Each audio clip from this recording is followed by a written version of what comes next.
Are you tired of feeling like your stomach has its own agenda? Like the bloating, gas, or constant trips to the bathroom are running your life? Welcome to the Beyond Bloated podcast, the podcast where we tackle those frustrating gut issues head on, without strict diets or giving up your favorite foods. I'm Karlee, a certified gut health coach who's been there, struggling with bloating that made me look 6 months pregnant, gut pain that kept me from enjoying meals, and fatigue so draining it felt impossible to get through the day.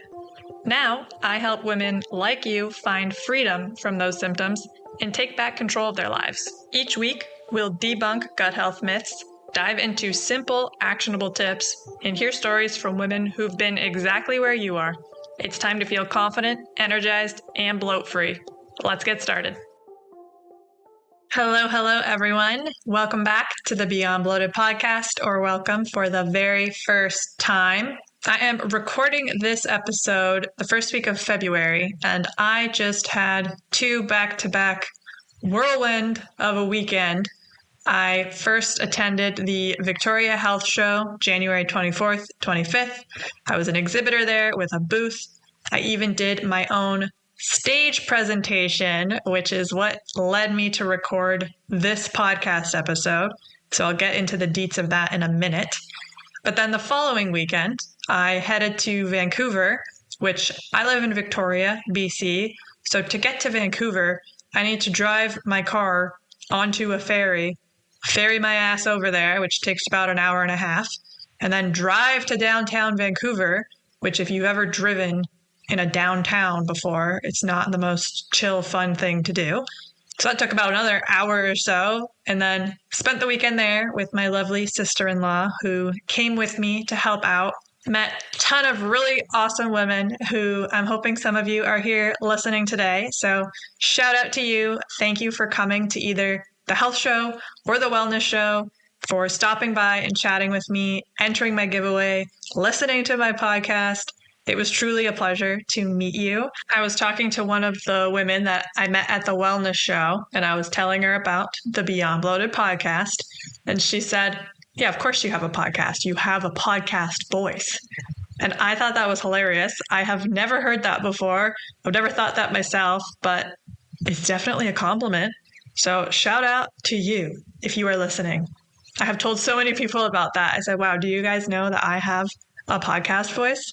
So thanks. I love the compliment. Now rewinding back to the Victoria Health Show, where I did my first ever stage presentation, which, by the way, I was so nervous. I did it on the Saturday at around noon, and I felt like I was going to throw up. My whole body was shaking. I was sweating profusely, and I was wearing my Fitbit. I checked later that night to see what my heart rate was at, and about 2 minutes before I was to start my presentation, my heart rate went up to 130, and I was just standing, doing nothing but panicking. Many people told me that I didn't look panicked, and they couldn't tell that I was stressed, and the presentation went really well, which I'm grateful for. I've heard that before. I did a speech at my best friend's wedding because I was the maid of honor. And again, I felt like I was going to throw up. I was so nervous. I was sweating, shaking. Did the speech, and everyone was like, oh my God, you crushed it. You looked so confident up there. So for whatever reason, my external presentation does not reflect the internal panic that I truly feel, which I'm grateful for, because I don't want people to realize that I'm sweating and shaking and going to throw up while I'm presenting. My stage presentation was called Why Bloating Feels Worse After 40 and What Actually Helps, aka the exact same title of this podcast episode.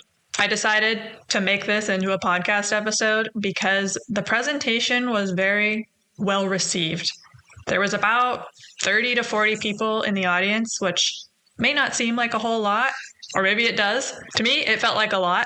There wasn't a lot of chairs to begin with, and I also had people standing listening to the presentation, and most of the chairs were filled.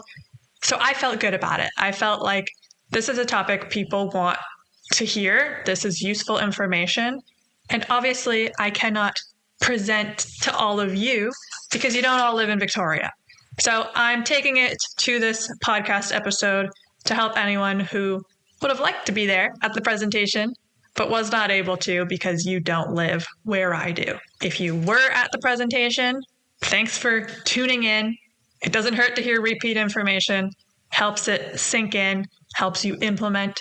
So I hope you still stick around and get to hear round 2. When I opened this presentation up at the health show, I started by asking, have you ever been asked if you're pregnant when you're not?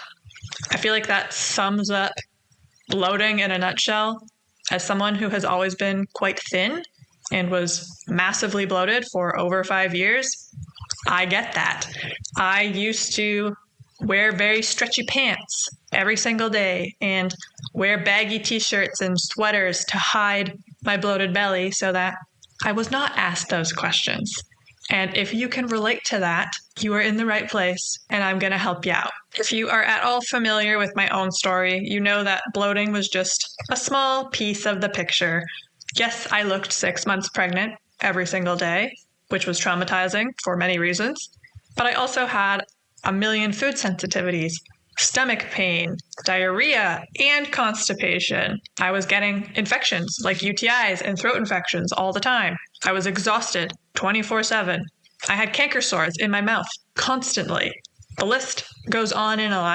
And for quite a while, I just thought, sucks to be me. I have bad genes. My mom passed on her gluten and dairy intolerance to me. I have a weak immune system, and there's really nothing I can do about it. My symptoms also started when I was young. I was in university when I was getting the infections, and I was tired all the time. My gut issues started in my mid-20s. So I thought, this is just the life of a university student. I don't sleep much. I party. I don't eat super well. But I was always thin. So I didn't realize how unhealthy I was until everything compounded. And I thought, okay, I probably need to do something about this. Fortunately for me, I did not do the right things for quite a while. And I find many of us get stuck in this cycle. I started by doing a food sensitivity test, which lit up a million of my favorite foods and other foods like healthy whole foods, fruits and vegetables and whole grains. And the test said, stop eating this. And my naturopath said the same thing.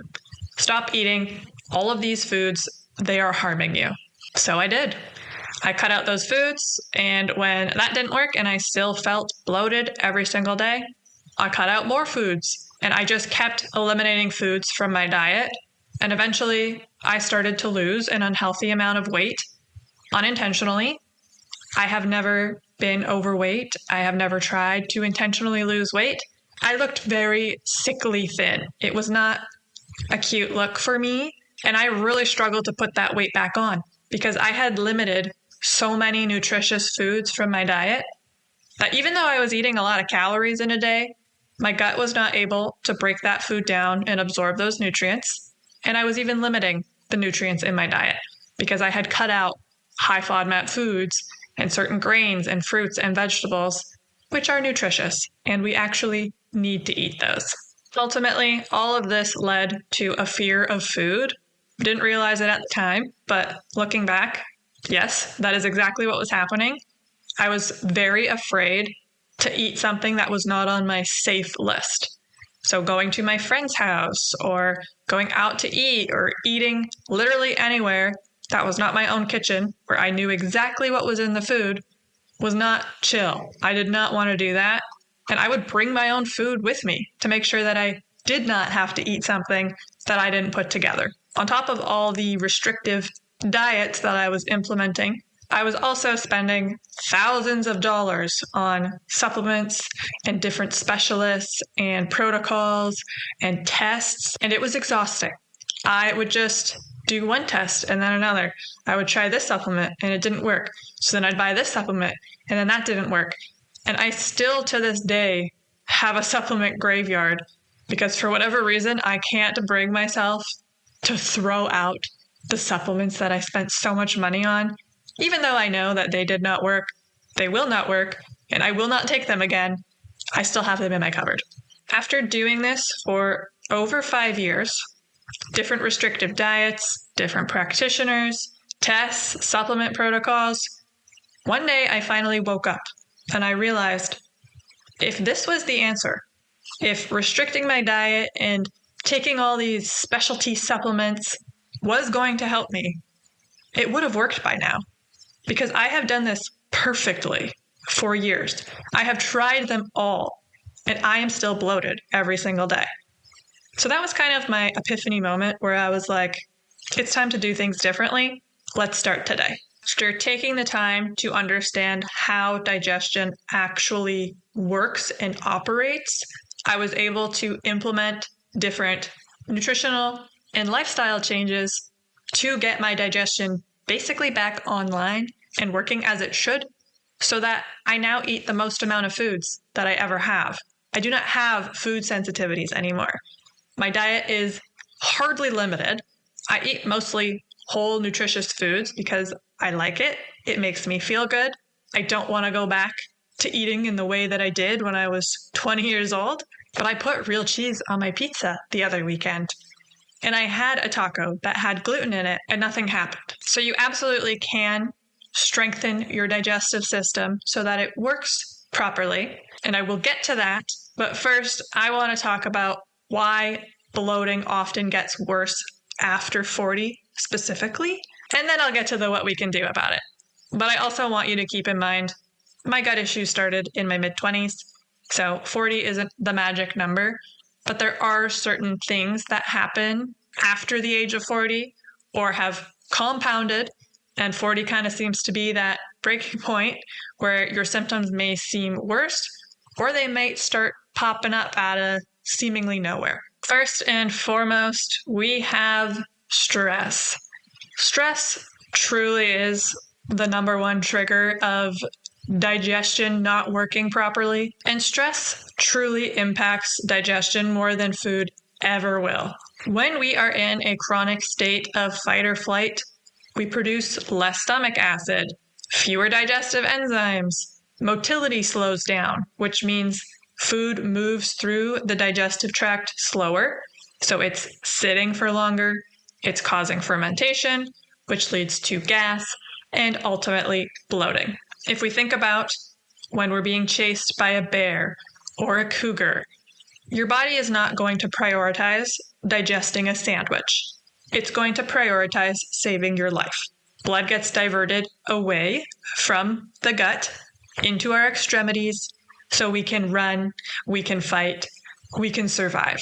Unfortunately, in today's society, or fortunately, I guess, because we don't want to be running for our lives every single day, but we have little minor stressors that our bodies still react the same way as if we were being chased by that bear.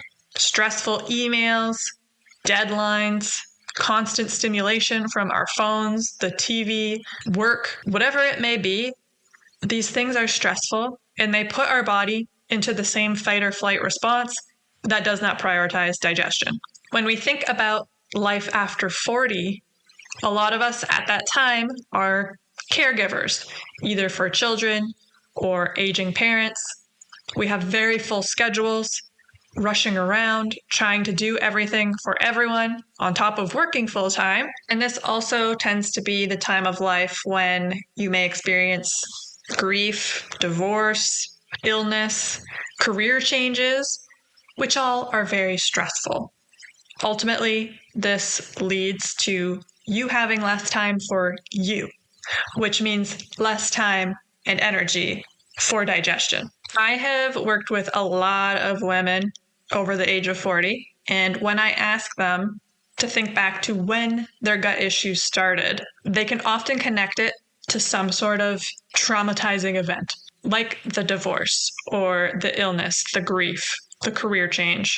Even thinking about myself, my gut issues started when I started working full-time as a data analyst, which I hated. I hated that job with a passion. It gave me anxiety. It stressed me out. I was literally thinking of any excuse to not go into work that day. And about 2 to 3 months into that job, boom, my gut issues started. Food sensitivities, bloating, stomach pain, diarrhea, the works, on top of all the other things I was experiencing, like the fatigue and the infections, the canker sores, the feeling overall very crummy. So let's do something about all that stress. Right here, right now, put one hand on your belly, one hand on your chest, And together, we're going to take one slow, deep breath in through the nose and out through the mouth.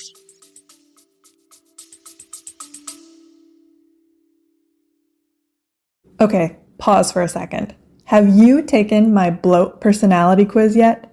It's totally free and honestly, freakishly accurate. This quick 2-minute quiz will help you figure out exactly which habits and patterns are behind your bloating, the ones no one ever talks about, and it gives you personalized, simple steps you can start using today to feel less bloated and more comfortable in your jeans. If you've ever wondered, why am I always bloated, even when I eat healthy, this quiz is your first clue.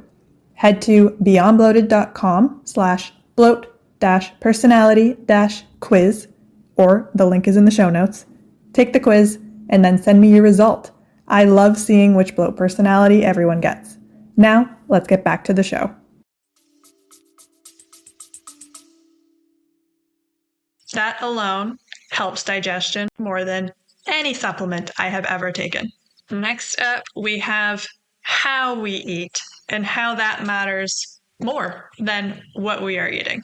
Things like skipping meals, constant snacking, and eating rushed or while standing all prevents digestion from working as it should. When we skip meals, that causes blood sugar swings. So our blood sugar can crash. Our body produces cortisol and adrenaline to bring it back up to a safe level. That's messing with your stress hormones. That can lead to cravings later in the day as well, because your body is searching for a quick hit of energy. The quickest form of energy for our bodies is glucose. What contains glucose? Cookies and donuts and all the sugary office treats that you find yourself searching for at 3 p.m. If that is you, it's not a willpower issue. It's likely linked to your blood sugar. It's also very easy to overeat when you skip meals because you get home in the evening, you're absolutely starving, and you accidentally eat a little too much dinner. All of that is going to lead to bloating later that night. If you are someone who constantly snacks instead of sitting down to have 3 full balanced meals, this prevents your migrating motor complex, otherwise known as the MMC, from properly doing its job. The MMC basically works as a sweeper system through the GI tract, and it has 4 phases to it. Everybody's a little different, but it can take up to 3 hours for that process to fully complete. So if you are eating every hour or so, the MMC starts back at phase 1. So maybe it's made its way to phase 2, you start eating again, it's back at phase 1. It can never fully sweep through your whole GI tract if you don't allow that fasting window of ideally 3 hours. That can definitely lead to constipation because things are sitting there and not getting swept through as they should, and constipation ultimately leads to bloating. If you are someone who eats very rushed or standing or while scrolling on your phone or driving in your car, digestion never gets to turn on. That is because digestion begins in the brain, not the mouth, not the stomach. The brain is what signals to the gut, we're going to eat soon. Make stomach acid, make enzymes, prep for digestion. If the brain is distracted by driving, Instagram, emails, TV, whatever it may be, those signals don't get sent. So you're basically sending surprise food down to your gut, which is going to be a lot more difficult to break down and digest because your body wasn't prepared for it. So if you have ever skipped lunch and then noticed that you feel wildly bloated later that day, there is a very clear reason for it, and it is the physiology of how digestion truly works. The last point that I will talk about today, which is my favorite because I see it so much and I would love to just scream this from the rooftops. Decades of dieting is going to mess your digestion right up. Yo-yo dieting, low-fat diets, low carb, fasting, all of these trendy diets slow down your metabolism, weaken your digestion, and increase food fear, which is stressful, which brings me back to the first point that I talked about. Not to mention the low fat and sugar-free foods out there are disgusting and disrupt your gut microbiome, making digestion even worse. Many women over the age of 40 are deathly afraid of calories, carbs, and fat. It is not your fault if this is you. I know we have been trained this way in our society. Eat less, weigh less. Carbs are going to make you fat. Fat has the name fat in it, so don't eat that. I am telling you, it is a lie. Carbs fuel our body. If you are someone who has fatigue, brain fog, everything feels exhausting because you don't have energy, and you eat a low carb diet, that is a main reason why. And when I say carbs, I don't mean cookies and donuts and Kraft dinner. I'm talking complex carbs like sweet potato, oats, rice, fruit. These are whole foods. They are fiber rich and they feed our good gut bacteria. They also give us energy. So don't just eat a massive potato for dinner, but it absolutely should be a part of your dinner, along with the fibrous veggies and the protein source. When it comes to fat, again, we're talking healthy fats like avocado and coconut and olive oils, nuts, seeds. We need these healthy fats in our diet to produce hormones. So if you are going through perimenopause or menopause, or you're a female, you have hormones. And if you're limiting your fats, your hormones are not going to be working optimally either. And that also is connected to the gut because hormones are metabolized in our gut, also produced in our gut, like serotonin, dopamine. So you need healthy fats in your diet and you need to eat enough, period. Eating more calories does not necessarily mean weighing more weight. I have met with so many women who eat around 1,000 calories a day, and that is so little. I eat well over 2,000 calories every single day, and I know everybody is different, but it's very difficult to overeat when you are eating primarily whole foods. If you are eating too little, your body is in a constant state of stress. It is in fight or flight permanently because it is fighting to exist. You are not fueling your body enough for digestion to turn on, for your hormones to regulate, for you to lose weight if that is one of your goals, because your body is preserving fat because it needs it to survive. You are not providing enough nourishment for your body to feel safe and energized and allow it to lose that weight. Undereating is one of the main reasons why I see women with digestive issues. Now, I want us to have a bit of a mindset shift here. Instead of seeing your symptoms as a burden, as an indicator that something is wrong with you, your body is broken, I want you to see them as feedback. Your body is truly communicating with you at all times, telling you exactly what she needs. Unfortunately, most women just haven't been taught how to listen. So let's talk about what your body needs, what actually helps with digestion, bloating, food sensitivities, pain, all the things after 40, and honestly, before 40 as well. Keep in mind, we are not aiming for perfection here. You don't need to do everything perfectly every single day. Perfection does not exist. You are striving for something that is unattainable, which is stressful. It's pointless because you're never going to achieve it, and you're just going to hit burnout and give up. So instead of aiming for perfection, aim for consistency.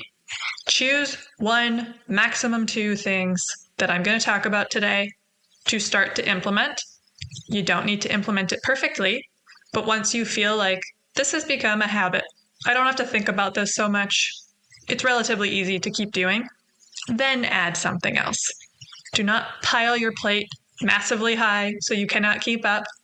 One step at a time is the goal. First up, we are going to be eating breakfast within 2 hours of waking. If you are sitting there tuning me out because you're like, I'm not a breakfast person, I'm not doing that. Yes, you are. You are a breakfast person. You may not know it yet, but every single one of you listening is a breakfast person. When we skip breakfast, we are setting ourselves up for failure for the rest of the day. Our cortisol will stay high, which is our stress hormone, You will lose your hunger cues, which is likely why you believe you're not a breakfast person, because your body adapts. It doesn't mean you don't need the food. Your body's just trying to survive and get by, and hunger cues get lost. However, once you start eating breakfast again, those hunger cues will come back quicker than you'd expect. I have worked with many women who have started eating breakfast again, and shortly afterwards, they say, "Oh my God, I feel hungry when I wake up, and I haven't felt hungry in years, sometimes decades in the morning." By eating breakfast first thing in the morning, you are signaling safety to your body. Here is a nourishing meal. You are safe. I am feeding you. You can let go of that excess weight. You can keep cortisol down. We don't need stress. Digestion can turn on. It is setting your day up for success right out the gate. If you're not used to eating breakfast, you currently don't feel hungry in the morning, start small. Within 2 hours of waking up, have an egg, have half a smoothie, have something to get into the habit of eating at the same time every day. Start to increase that as you can, and soon enough, you will feel hungry. Your body will tell you, it's time for breakfast, let's go, and it won't be such a task anymore. Which leads me into habit number 2. We are going to be eating 3 balanced meals a day, starting with breakfast. And ideally, these meals are going to be eaten around the same time each day. Each meal should include protein, healthy fats, fiber, and complex carbs, because we are including carbs in our diets. If you want digestion to work optimally so that you can not be bloated anymore, eat more foods without pain, bowel irregularities, and discomfort, you need to start treating mealtime as a priority and not something that I'll get to if I have time. Schedule your meals like you would an appointment. I block an hour on my calendar every day for lunch. I do not schedule calls until after my breakfast time, and I finish my day by 5 p.m. so I can have dinner. That is a priority to me, and that is why my digestion is now running the best it ever has. And then running that right into habit number 3, we need to create that safety feeling for digestion to work. So when we're having our 3 balanced meals per day, ideally, as much as you can, you want to sit down when you eat. I don't care where, just have a seat. Take 3 to 5 deep belly breaths before you dig in to help get out of fight or flight and into rest and digest mode. Chew your food. This is literally the easiest thing you can do. Chew your food to applesauce consistency. Our guts don't have teeth. They cannot break it down as well as your mouth can. Chew, chew, chew. It makes it really easy from stage 1 for your gut to break that down. Get off your screens. No TV, no phone, no laptop. Just sit, eat your meal. You can take 20 minutes away from your screen. It won't kill you, I promise. And remember that you deserve a real lunch break. You deserve to have breakfast. You deserve to have a nice sit-down dinner. I know it's not always going to be possible, and that's okay, but do not feel guilty for taking time to eat. You deserve it. Have a break, have a delicious meal, and chill. So those are the 3 habits that are going to help bring your digestion back online, strengthen it, allow you to digest food much better after 40 and before. But keep in mind, you don't need to do it all right now. Pick one thing, start there, and make it consistent. Consistent doesn't mean every single day, no matter what. Consistent means most of the time. I am very consistent with this. I'm doing this frequently. It's a habit. It doesn't mean 100% perfect. If you feel like you've already mastered those things and you're looking for more, or you want to start somewhere else, I have something for you. My bloat-free day checklist is exactly as it sounds like, a checklist of habits, things that you can do during the day to help you have a bloat-free day. These are the habits that I do mostly every single day, and they're also the things that I help my clients implement into their own lives so that they can also have bloat-free days. It works phenomenally. So if you are looking to see that list, head to beyondbloated.com bloat-free-day-checklist, which is ridiculous. So you could also just go to beyondbloated.com. There's a tab that says free resources. That's where you will find it. I'll drop the link in the show notes as well. You can start by checking off the habits you're already doing really well, things you've already mastered. That always feels really great. Circle 1 to 2 things that you want to start doing. Once you've mastered that, give it a check and keep it going. If you can start being consistent with the majority of those habits, your digestion will improve, period. Once you download that checklist, you'll get an email from me sending you the checklist. If you have any questions or you need support, send me an email back. You can reply directly to that email. It goes to me. I am a one-woman team over here. So if you send me an email or a DM or you contact me in any capacity, you will be speaking to me. And I would love to hear from you. You can also shoot me a message about anything I talked about today.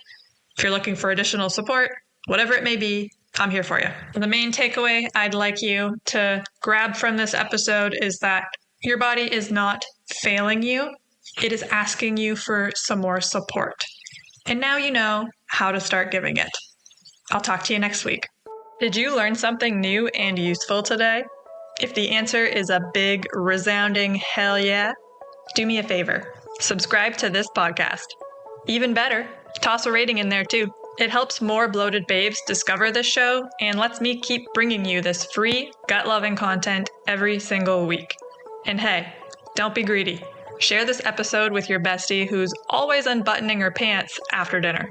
She will love you even more for it. Thanks for hanging out with me and showing your gut some love. Keep on putting what you learn into practice and you will be bloat-free in no time. Catch you in the next one. Bye.